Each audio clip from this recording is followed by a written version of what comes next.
Kita ulang kembali sejumlah berita pilihan dari Bali.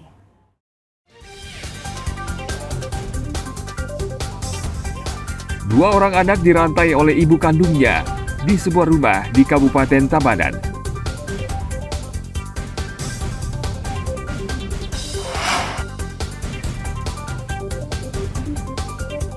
Penyidik Kejaksaan Tinggi Bali menggeledah gedung Rektorat Universitas Udayana di Jimbaran.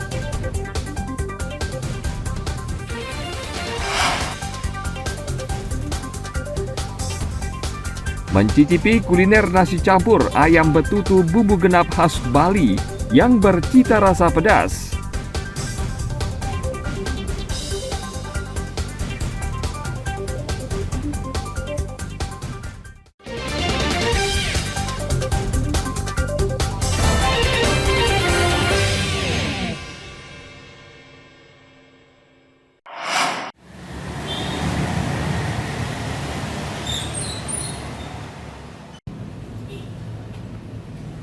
Sejumlah apotek di Kota Denpasar mulai menghentikan penjualan obat sirop pasca keluarnya imbauan dari Kementerian Kesehatan RI.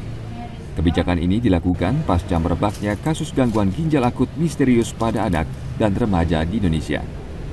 Salah satu apotek yang sudah meniadakan penjualan obat sirop berada di Jalan Nangka Utara, Denpasar. Pengelola apotek menganjurkan pasien untuk menggunakan obat tablet atau kompres untuk pasien anak, serta dianjurkan untuk berkonsultasi dengan dokter. Untuk obat yang terindikasi bahaya itu biasanya diinformasikan di BPOM. Untuk sementara cuma ada 2 obat aja, dan itu pun sudah dipisahkan, jadi sudah tidak bisa dijual lagi. Sekarang karena masih dalam pengecekan BPOM untuk sirup-sirupnya, jadi kita kalau ada pasien untuk keluhan demam, kita saranin untuk menggunakan obat tablet atau enggak pakai BB Before untuk kompresnya, atau enggak supo yang lewat anus untuk sementara ini. Kalau mau untuk bayi kan agak susah tuh, kami rujuk untuk periksa dulu ke dokter agar dapat dipuyer, obat puyer biasanya.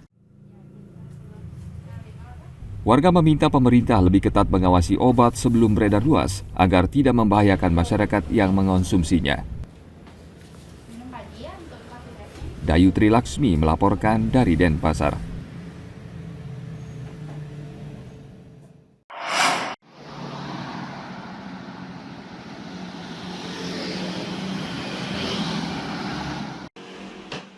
Larangan untuk menjual obat sirop tidak banyak memengaruhi omset penjualan obat di apotek yang ada di Kabupaten Gianyar. Minat masyarakat untuk membeli obat di apotek masih normal seperti sebelumnya. Pihak apotek kini menjual obat alternatif sebagai pengganti sirop. Untuk yang 5 obat yang itu memang sudah kami sisihkan dan kami tidak edarkan lagi sampai menunggu adanya pengumuman berikutnya dari Kemenkes. Tapi update terbaru kan sudah ada data-data dari Balai POM yang boleh beredar dan dinyatakan aman sesuai dengan dosis yang diperlukan. Gitu aja sih, Pak. Nah, terus ada penurunan omset, Bu, setelah ada kejadian seperti ini?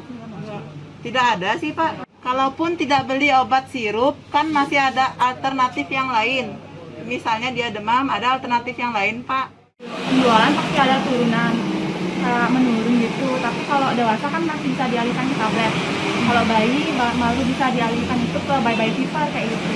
Jadi kalau ada yang nyari sirup kita arahkan untuk ke dokter dulu. Penurunannya itu jenis obat apa aja? Obat anak-anak pastinya. Karena kan anak-anak kan dominan sirup, kalau dewasa bisa dialihkan ke tablet. Sudah mendatangi toko dan apotek-apotek, toko obat dan apotek, dan mereka sudah memasang plang untuk sementara tidak melayani pembelian dalam bentuk sirup, obat-obat dalam bentuk sirup seperti itu. Dan mereka secara mandiri, dan kami secara WA Group juga sudah melakukan sosialisasi, ya berkoordinasi dengan apoteker Gianyar sudah kami lakukan seperti itu. Terus tindak lanjut yang hari kemarin ya, ada penarikan obat dari rekanan-rekanan secara bertahap. Itu sudah disampaikan dari pihak dari pusat ya, bahwa itu sudah mulai ditarik obat-obat yang memang kadarnya melampaui ambang. Pihak apotek di Gianyar telah memasang pengumuman tentang penghentian sementara penjualan obat sirop. Langkah ini diambil untuk melindungi kesehatan masyarakat sampai ada pemberitahuan lebih lanjut dari Kementerian Kesehatan. Tim Liputan melaporkan dari Gianyar.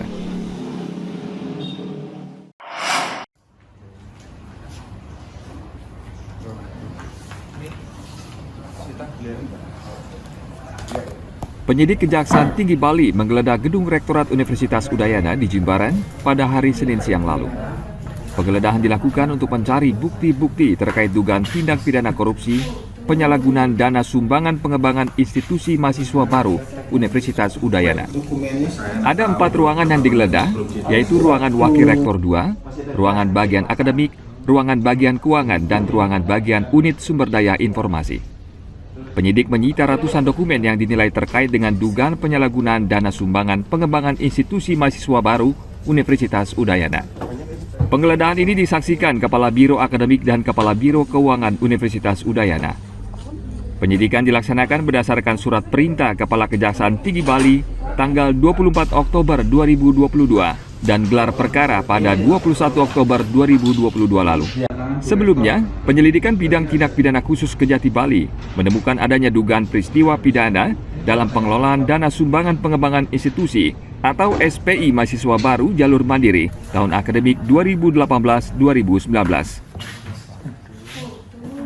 Tim Liputan melaporkan dari Badung.